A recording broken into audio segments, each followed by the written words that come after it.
تو آپ کس لیے دیکھنا چاہتے؟ اگر آپ نے سب کچھ قرآن ہی سے دیکھنا ہے تو میں آج آخری مجلس میں سوال رکھ رہا ہوں آپ کے سامنے، یہ جو آپ نے نبی کے بعد طریقہ خلافت کا لیا، یہ قرآن میں کہاں لکھا ہے؟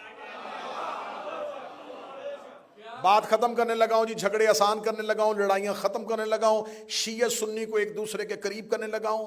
جائیں جا کے مذہب اہل سنت کے بڑے سے بڑے سکولر کو اٹھا لینا، اس کی کتاب اٹھا لینا، اگر زندہ ہے تو اس سے جا کے پوچھ لینا کہ ہمیں بتائیں کہ سنت کسے کہتے ہیں اور بدعت کسے کہتے ہیں۔ اس کا سنت آسان ترین ترجمہ یہ ہے، نبی جو کام کہے اور کرے اس پر عمل کرنا، اسے سنت کہتے ہیں۔ نبی جو زندگی میں کہے اور کرے اس کو کرنا، اسے سنت کہا جائے۔ یہ آسان ترین ترجمہ ہے۔ نبی اپنی زندگی میں جس کام کا حکم دے اور جو کر کے دکھائے اس پر عمل کرنا، اسے سنت کہتے ہیں۔ ہم نے اہل سنت کے علماء سے پوچھا بدعت کسے کہتے ہیں؟ اس کا جو کام نبی نے اپنی زندگی میں نہ کیا ہو اور نبی کے بعد کیا جائے اسے بدعت کہتے ہیں۔ اس کا مطلب سنت وہ جو نبی کہے اور کرے، بدعت وہ جو نبی کے بعد شروع ہو۔ اگر گھر میں بیٹھ کے گالی دینی ہے تیری اپنی مرضی ہے، سوشل میڈیا پہ میرے مذہب کا مذاق اڑانا تیری مرضی ہے، ورنہ حقیقت میں تیری گردن کے اوپر لے کے کھڑا ہو۔ تیرے علماء نے مانا ہے جو نبی کہے اور کرے وہ سنت، جو نبی کی زندگی میں نہ ہو اور بعد میں ہو وہ بدعت ہے۔ پھر تجھے ماننا پڑے گا غدیر نبی کی زندگی میں تھا، سقیفہ نبی کے بعد تھا۔ غدیر سنت ہے، سقیفہ بدعت ہے۔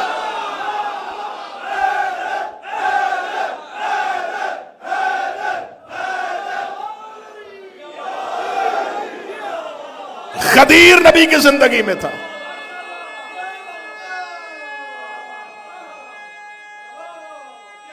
بسم اللہ۔ غدیر نبی کی زندگی میں تھا، سقیفہ نبی کے بعد تھا۔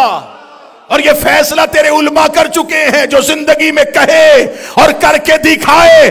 غدیر میں منہ سے کہہ رہا تھا، ہاتھ پکڑ کے دکھا رہا۔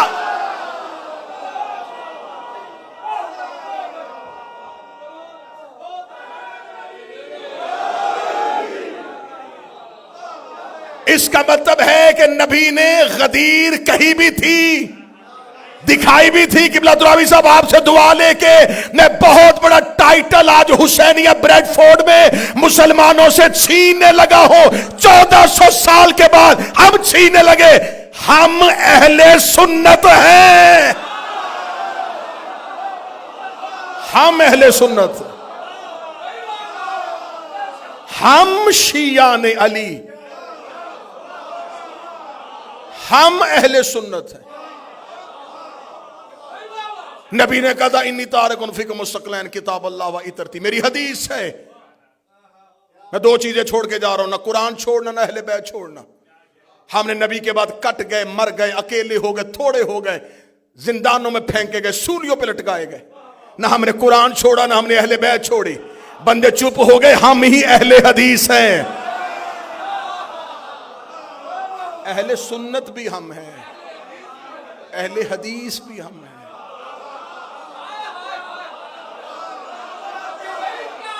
سنت پر بھی عمل ہم نے کیا، حدیث پر بھی عمل ہم نے کیا۔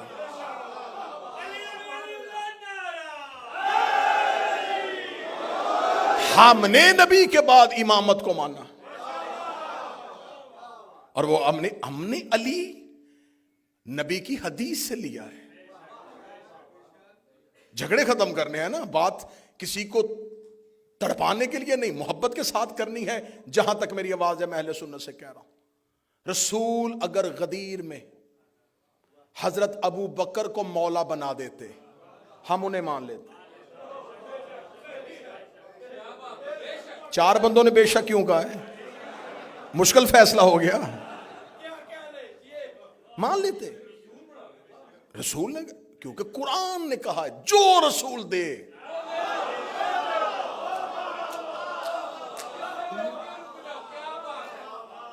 جسے روکے اسے رک جاؤ، رسول نے ہمیں علی دیا۔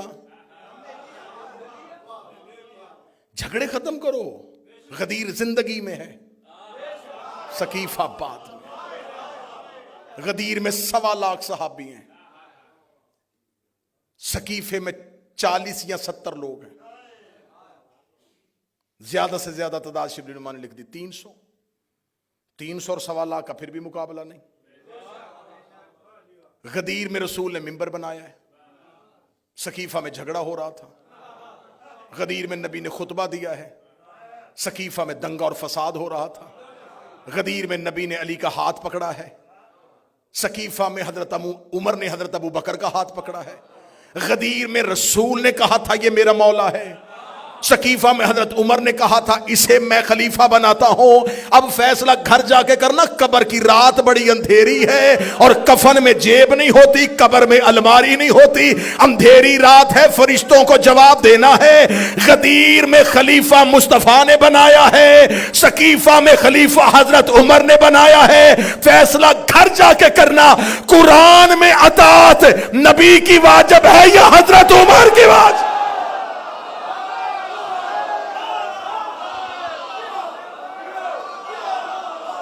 اگر تو قرآن میں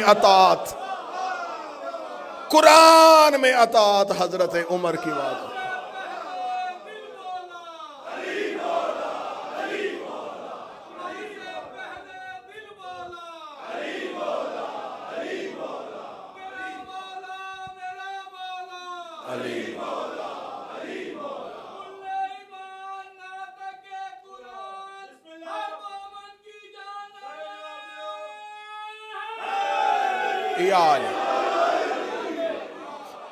اگر تو قرآن میں اطاعت ہے حضرت عمر کی واجب، پھر ہم شیعہ پیچھے ہٹتے ہیں۔ قرآن میں اطاعت مصطفیٰ واجب ہے، قرآن میں اطاعت پیغمبر واجب ہے، اور میں پہلے دن سے پڑھ رہا ہوں آیت کہ خدا نے کہا من یطع الرسول فقط اطاع، جس نے رسول کی اطاعت کی اس نے اللہ کی اطاعت۔ غدیر زندگی میں ہے۔ اب سیدہ جب دربار میں گئیں تو شہزادی نے صرف جگیر کا فیصلہ نہیں کروایا۔ ابن ابی الحدید کہتے ہیں کہ میں نے اپنے استاد معظم سے پوچھا، چلی جو گئی تھی بی بی، تو ان کو چاہیے تھا کہ وہ دے دیتے جاگیر۔ ابن ابی الحدید کہتا ہے کہ میں لکھ رہا تھا اور میرے استاد نے کہا قلم رکھ، اگلی بات سن اور لکھنا نہ۔ اگر وہ جاگیر دیتے زہرا واپس نہ جاتی، زہرا اگلا مطالبہ شوہر کی خلافت کا کر دیتی۔ سیدہ فوراً اگلا مطالبہ۔ تو یہ سوال فدق کا نہیں جھٹلایا جا رہا، یہ خلافت علی سے بچنے کی کوشش کی جا رہی ہے۔ انہوں نے خلافت امیر المومنین سے بچنے کی کوشش کی، لیکن بہت برے طریقے سے خود بھی پھنس گئے اور ماننے والوں کو بھی پھنسا گئے۔ ہم نے نبی کے بعد امامت کو مانا، ایسے ہی ہے، امام کو منبر تخت ملے یا نہ ملے، امام ہی ہوتا۔ یوسف قید خانے میں بھی نبی تھے، موسیٰ جنگلوں میں پیغمبر تھا اور فرعون تخت پہ بیٹھ کے بھی لعنتی تھا۔ اس کا مطلب ہے کہ لعنتی تخت پر بھی بیٹھ جائے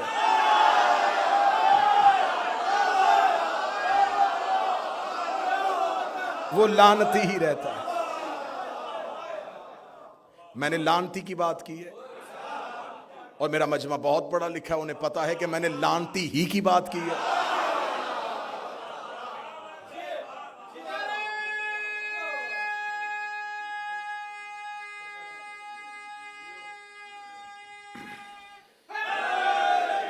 اب اگر فرعون کو بادشاہت مل گئی ہے تو پھر کیا کریں؟ اسے مان لیں؟ نہیں، کوئی مسئلہ نہیں۔ موسیٰ اگر سفروں میں ہے، جنگلوں میں ہے، نبی ہے۔ یوسف قید خانے میں نبی ہے۔ یہ اللہ کے عہدوں کو زمینی عہدوں کی ضرورت نہیں ہوتی، زمین والوں کو ضرورت ہے کہ وہ جس کو اللہ نے عہدہ دیا ہے اسے عزت دیں، اسے زمین میں اقتدار دیں، اسے زمین میں حکومت دیں۔ یہ زمین والوں کا حق ہے، ان کو کوئی پرواہ نہیں ہے کہ ان کو یہ تخت دیں گے تو وہ امام ہوں گے. امام میں اور خلیفہ میں کتنا زمین آسمان کا فرق ہے. خلیفہ کی جب بیعت نہیں ہوتی تو گھر سے نکلتا ہے تو وہ عام مسلمان ہوتا ہے, عام انسان ہوتا ہے نا, کیونکہ ابھی بیعت ہی نہیں ہوئی. ممبر پہ آیا, لوگوں نے بیعت کرنی شروع کی تو وہ خلیفہ بن گئے. اس کا مطلب یہ ٹائٹل اس نے نہیں بدلا, لوگوں نے بدلا, کیونکہ خلیفہ بنا ہے لوگوں کی بیعت سے. نہ لوگ بیعت کرتے نہ خلیفہ بنتا. گھر سے نکلا تھا تو ایک عام پبلک تھا, لوگوں نے بیعت کر دی, خلیفہ بن گیا. امام گھر سے نکلے تب بھی امام ہے, اکیلا مسجد میں نماز پڑھ کے واپس چلا جائے پھر بھی. امامت کی ہاں زمینی صورتحال بدلنے سے عزت اور عہدہ نہیں بدلتا. اب فقہ کس نے بتانی تھی؟ امام نے. ہم نے رسول اللہ کے بعد سلسلے کو ٹوٹنے نہیں دیا. رسول کے فوراً بعد ہم نے مولا علی کو مان لیا. مولا علی نے ہم تک فقہ پہنچا دی, مولا کے بعد مولا حسن نے پہنچا دی, اس کے بعد مولا حسین. ہر دور کا امام فقہ پہنچاتا گیا. ادھر فقہ کا کوئی بندوبست نہیں ہے, ادھر صرف بادشاہت ہے, خلافت, پہلا خلیفہ, دوسرا خلیفہ, تیسرا خلیفہ, چوتھا خلیفہ. بعد میں یاد آیا کہ ہمارے پاس تو امام ہے ہی نہیں. میں حقائق پڑھ رہا ہوں.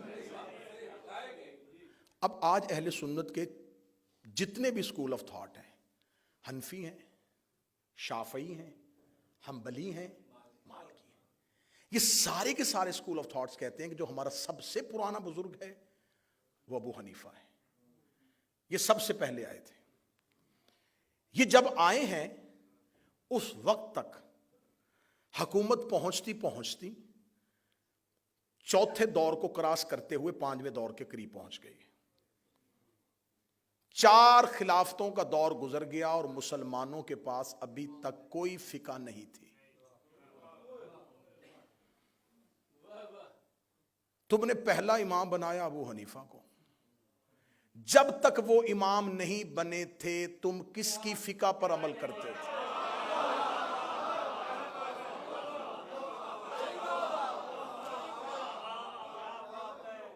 امام ہی کوئی نہیں تھا, کیونکہ پہلے امام تو وہی ہیں. جب وہ نہیں تھے کس کی فقہ تھی؟ اگر کسی کی فقہ تھی تو پھر لے کے آئے کہ اس کے نام سے وہ فقہ ہو. فقہ ابو بکر صدیق, فقہ عمر فاروق نہیں. خلافت ابو بکر, خلافت عمر, خلافت عثمان, خلافت معاویہ. خلافتیں ہیں, امامت نہیں.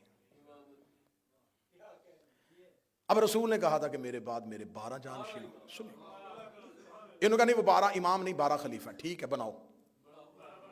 بناتے گئے بناتے گئے بناتے گئے بناتے گئے بناتے گئے. پہلی 3 خلافتوں کا دور, مولا علی کا دور, حاکم شام آ گیا, مروان آ گیا, مروان کے 4 بیٹے آ گئے, اب عباسی بادشاہ آ گئے. چلتے چلتے چلتے چلتے یہ خلافتیں آتی آتی آتی آتی آتی آتی پھیلتی چلی گئی. رسول نے کہا تھا کہ 12 پہ تعداد رک جائے گی. ہم نے پہلے کے بعد دوسرا, دوسرے کے بعد تیسرا, تیسرے کے بعد چوتھا, چوتھے کے بعد ہم 11 تک پہنچے. 12واں غیبت میں چلا گیا. ہم نے اس کا انتظار کرنا شروع کر دیا. ہم انتظار کر رہے ہیں اور آج تک کر رہے ہیں اور کرتے رہیں گے جب تک وہ ظہور نہیں فرمائیں گے. آپ نے امامت والی لائن نہیں اڈاپٹ کی, آپ نے کہا ہم خلافت والی لائن پہ چلیں گے. اب چلتے گئے مختلف بادشاہوں کو خلیفہ بناتے بناتے بناتے بناتے آخر تک آپ پہنچ گئے. آپ کے ذہن میں اب کیا کریں؟ اب آپ نے اتنا ڈھیٹ پن کا مظاہرہ کیا کہ آپ کے پاس اب اپنا امام تو تھا کوئی نہیں. آپ نے بھی کہنا شروع کر دیا امام مہدی.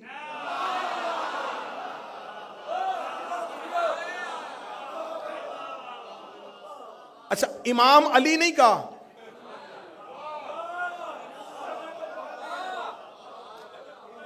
پہلی کا چاند باریک ہوتا ہے, کسی کو نظر آتا ہے کسی کو نہیں آتا, لیکن جب 14ویں کا آئے نا, علی امامت کا پہلی کا چاند ہے, میرا مہدی 14ویں کا چاند ہے. امام علی نہیں کہا. اچھا یہ تمام جگہوں پہ جان بوجھ کے مولا علی کو امام نہیں کہا، حضرت علی، امام لفظ آیا ہی نہیں. جب دیکھا نا کہ ادھر خلافت میں یزید آ گیا ہے، امام حسین کہو، حضرت حسین. مرضی میں تھوڑے تھوڑے امام کیوں؟ مولا علی کو امام کہا نہیں، جب دیکھا ادھر خلافت میں یزید آ گیا ساتھ ہی نکل کے نہیں امام حسین. اب کہو نا خلیفہ یزید.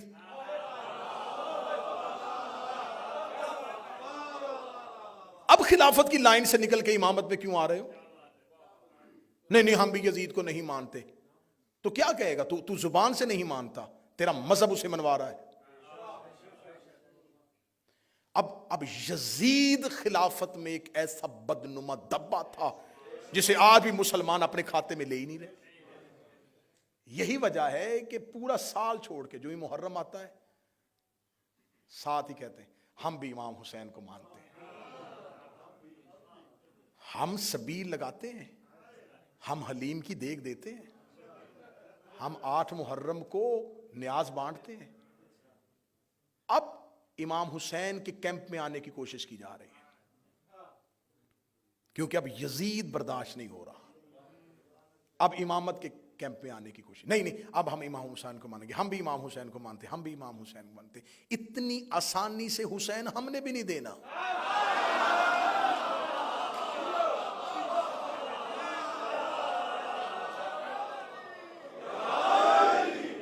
اتنی آسانی سے ہم آپ کو حسین نہیں دیں گے. ہم نے کوئی حسین آسانی سے لیا؟ ہم آسانی سے حسین نہیں دیں گے کہ آپ آج اور آگے ہم یہ حسین کو مانتے. اب آپ نے حسین کو نہیں. حسین ایک نظام کا نمائندہ ہے، یزید بھی ایک نظام کا نمائندہ ہے. حسین اپنی مرضی سے امام نہیں بنے، اسی نظام کے تحت امام بنے. سطر اگلی بڑی مشکل ہے، کم کلیجوں سے نیچے اترے گی. یزید بھی مرضی سے خلیفہ نہیں بنا،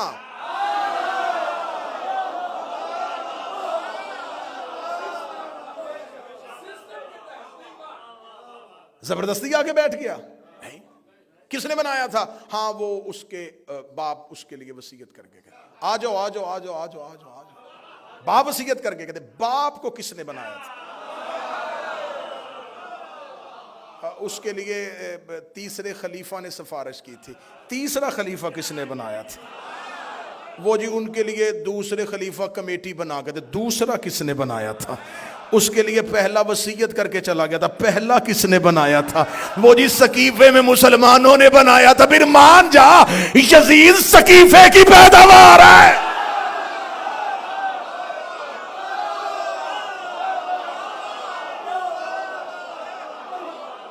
اب آؤ ادھر آؤ، امامت کی طرف آؤ. تم نے حسین کو کیوں مانا؟ اس لیے کہ حسن نے کہا تھا کہ میرا بھائی امام ہے. حسن کو کیوں مانا؟ اس لیے کہ علی نے کہا تھا میرا بیٹا امام ہے. علی کو کیوں مانا؟ اس لیے کہ نبی نے غدیر میں کہا تھا علی امام.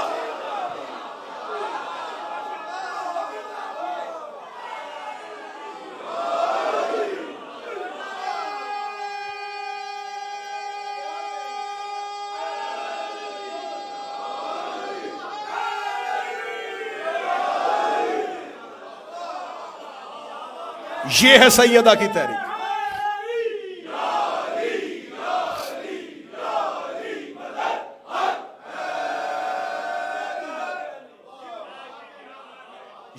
یہ ہے سیدہ کی تحریک.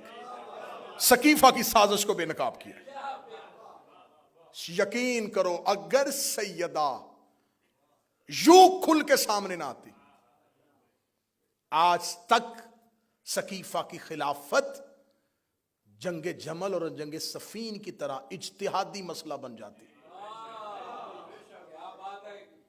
اجتہادی مسئلہ بن جاتی. ہاں بس ٹھیک ہے اجتہاد ہو گیا تھا. نہیں، سیدہ مخالفت میں آ گئی. سب سے پہلی مخالفت نبی کی بیٹی نے کی. ہمیں کہتے انہیں مان جو کیسے ماننے؟ زہرا نے مخالفت کی ہے.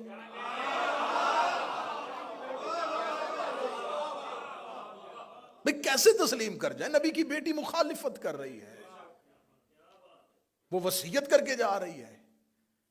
کیا میں ان لوگوں کو اچھا نہیں سمجھتی؟ میں ان کے لیے بد دعا کروں گی. ہم انہیں کیسے تسلیم کر لیں؟ لہذا سیدہ نے اس بہت بڑی سازش کو بے نقاب کیا دیا. غدیر محفوظ ہو گیا, سقیفہ بدنام ہو گیا.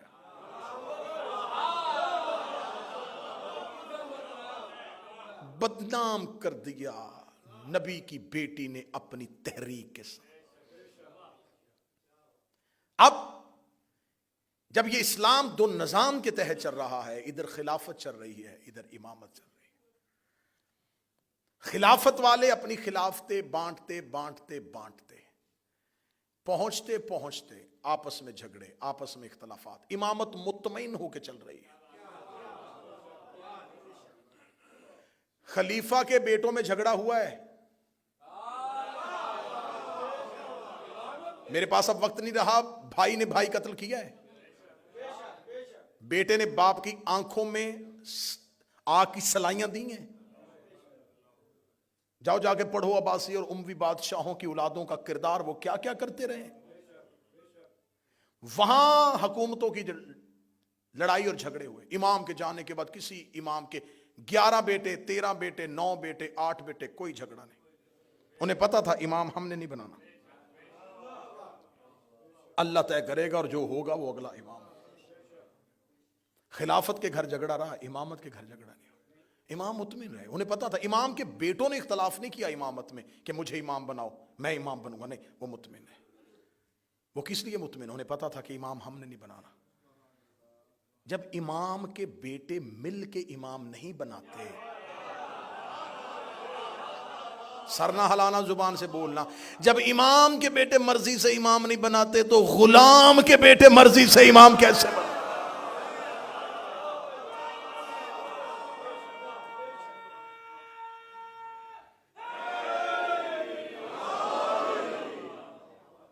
یزید سقیفہ کی تحریک کا ایک مرکزی کردار ہے. سقیفہ کا تراشا ہوا مجسمہ یزید ہے, اور غدیر نے جسے سخنور کیا وہ حسین بنا. خلافت کی عمر اتنی تھوڑی تھی کہ خلافت کو 6 نمبر پہ آ کے یزید جیسی بیماری لگ گئی. غدیر کی عمر اتنی طویل تھی, اس پر 30 نمبر پہ آ کے حسین جیسا پھول کھل گیا. اب یزید حسین سے بیعت نہیں مانگ رہا تھا, سقیفہ پھر غدیر سے بیعت مانگ رہا.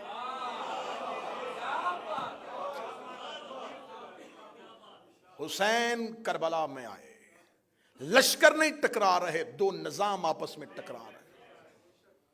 غدیر نے سقیفہ کی حکومتوں کا بت ہمیشہ کے لیے توڑ دیا. امامت چلتی چلتی چلتی چلتی 12ویں پہ آ کے رک گئی, اور خلافت اپنی ہی گلیوں میں کہیں گم ہو گئی. 53 اسلامی ملک ہیں, کسی کو نہیں پتا کہ اولی الامر کون ہے.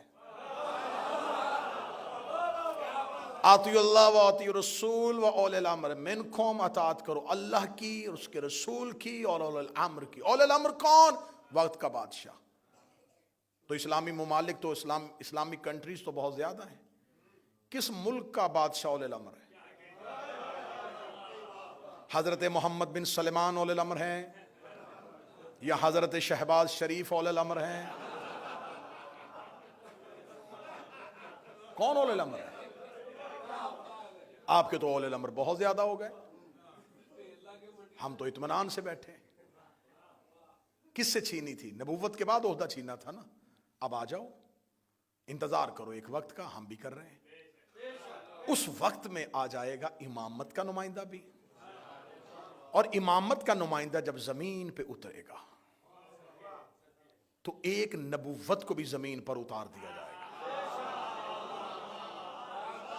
میں تحریک سیدہ کے آخری جملے پڑھنے لگا ہوں. جب وقت نماز ہوگا تو یہ پہلا جملہ ہے جو امام کے ظہور کے بعد زمین پہ گونجے گا.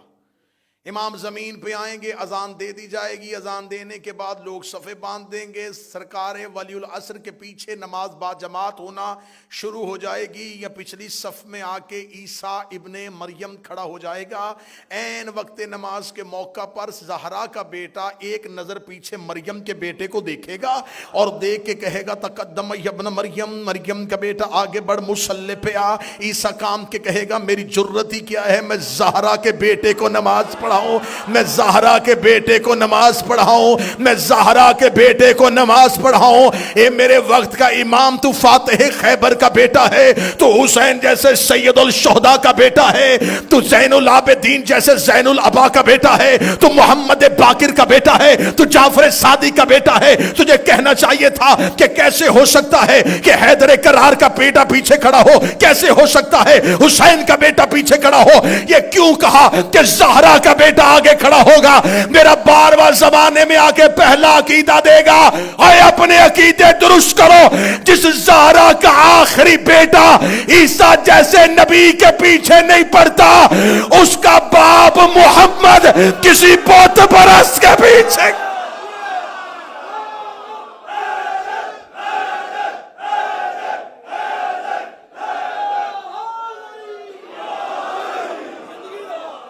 انتقام میں حجت شروع ہوگا زہرا کے دشمنوں سے۔ میرا مولا تمہیں اپنی زندگی میں ظہور دکھا دے۔ ہماری آنکھیں بند ہوں تو میرا 12واں آئے، ہمیں قبروں سے اٹھنے کی توفیق دے۔ میرا مولا انتقام ہی زہرا کے دشمنوں سے شروع کرے، قبروں سے نکالے گا۔ روایات مذہب جعفریہ کی چاہو گے میں ممبر پہ دکھانے کے لیے، قبروں سے نکال کے الٹا لٹکائے گا، کہے گا جلاؤ ان کو۔ مذہب اسلام میں میت جلانے کی اجازت نہیں ہے، میرا 12واں کہے گا جلاؤ ان کو۔ میں ان کے بدن سے آگ کے شعلے دیکھنا چاہتا ہوں۔ اے رحمت للعالمین کا بیٹا، کیوں ان کے جسم سے آگ کے شعلے دیکھنا چاہتا ہے؟ رو کے میرا 12واں کہے گا نہیں بھولی مجھے دادی کے دروازے کی۔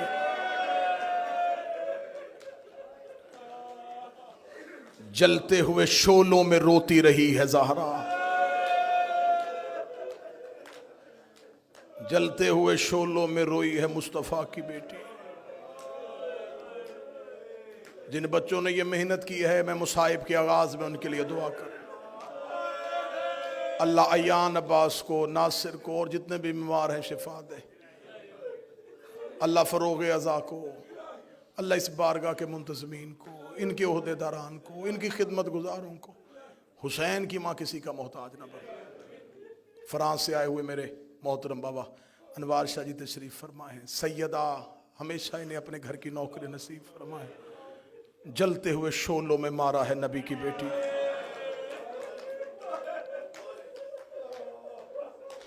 یہ آواز میری یہاں تک نہیں رہے گی، میں بار بار کہہ رہا ہوں، یہ مجلسیں پوری دنیا میں سنی جا رہی ہیں، ہزاروں لوگ ان مجلسوں کو سن رہے ہیں۔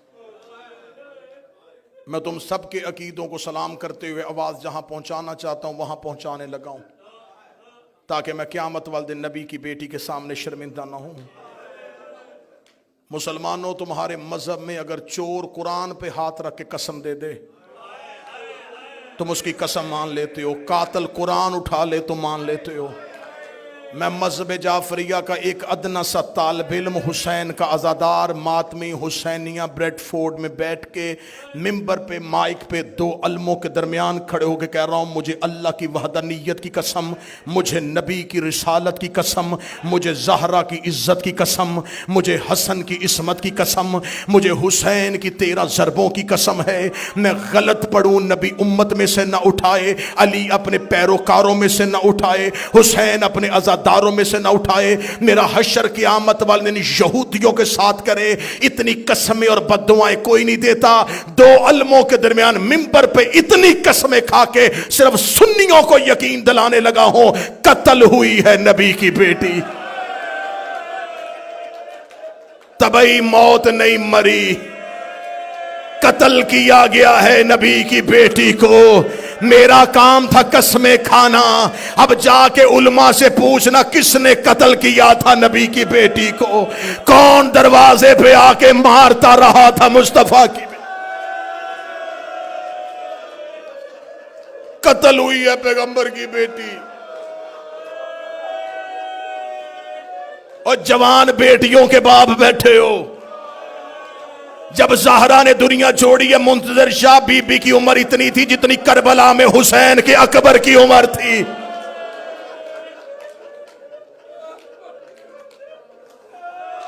جس کی چھوٹی اولاد ہے مجھے بول کے گواہی دینا، اولاد چھوٹی ہو، اللہ ہر ایک کے ماں باپ سلامت رکھے، اللہ حسیب تیرے باپ کے درجات بلند فرمائے۔ میں ممبر پہ دعائیں دیتا ہوا جملے پڑھتا جا رہا ہوں۔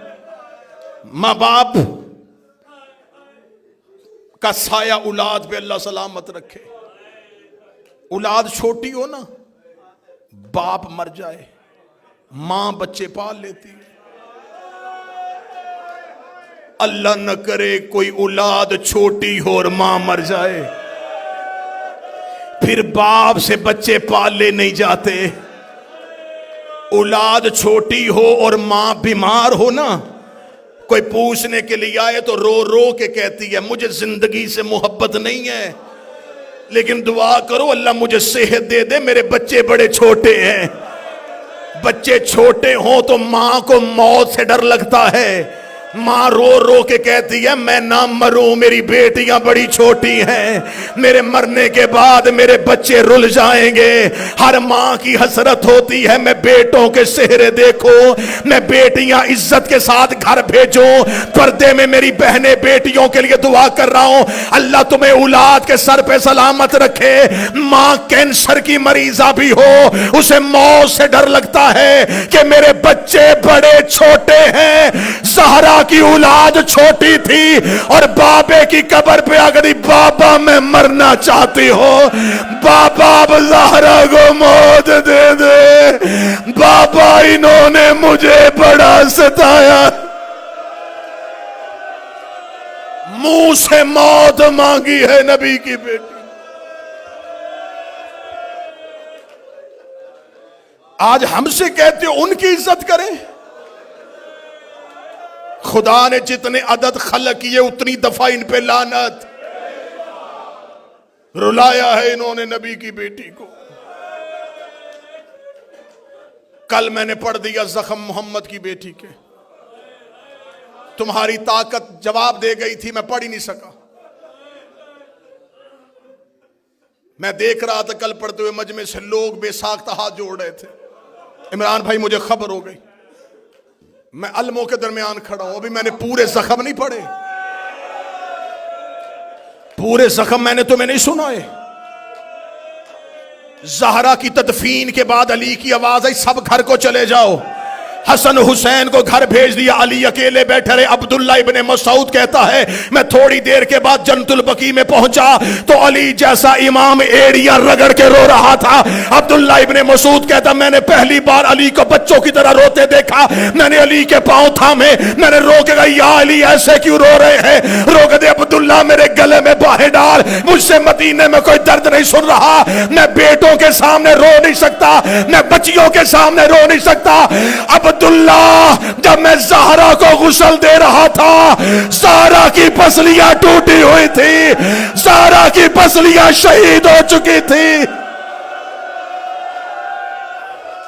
کتنی زخمی تھی محمد کی بیٹی، کتنی زخمی تھی محمد کی بیٹی۔ اور شیعو ہم تمہارے ڈر سے نبی کی بیٹی کے درد نہیں پڑتے، برداشت کرو تو سینے پہ ہاتھ رکھنا۔ میں جملہ پڑھوں، دروازہ جلنے سے لے کے شہادت کی رات تک زہرا بیٹوں سے چہرہ چھپاتی رہی، رو رو کے کہتی رہی ہے میرا چہرہ نہ دیکھنا۔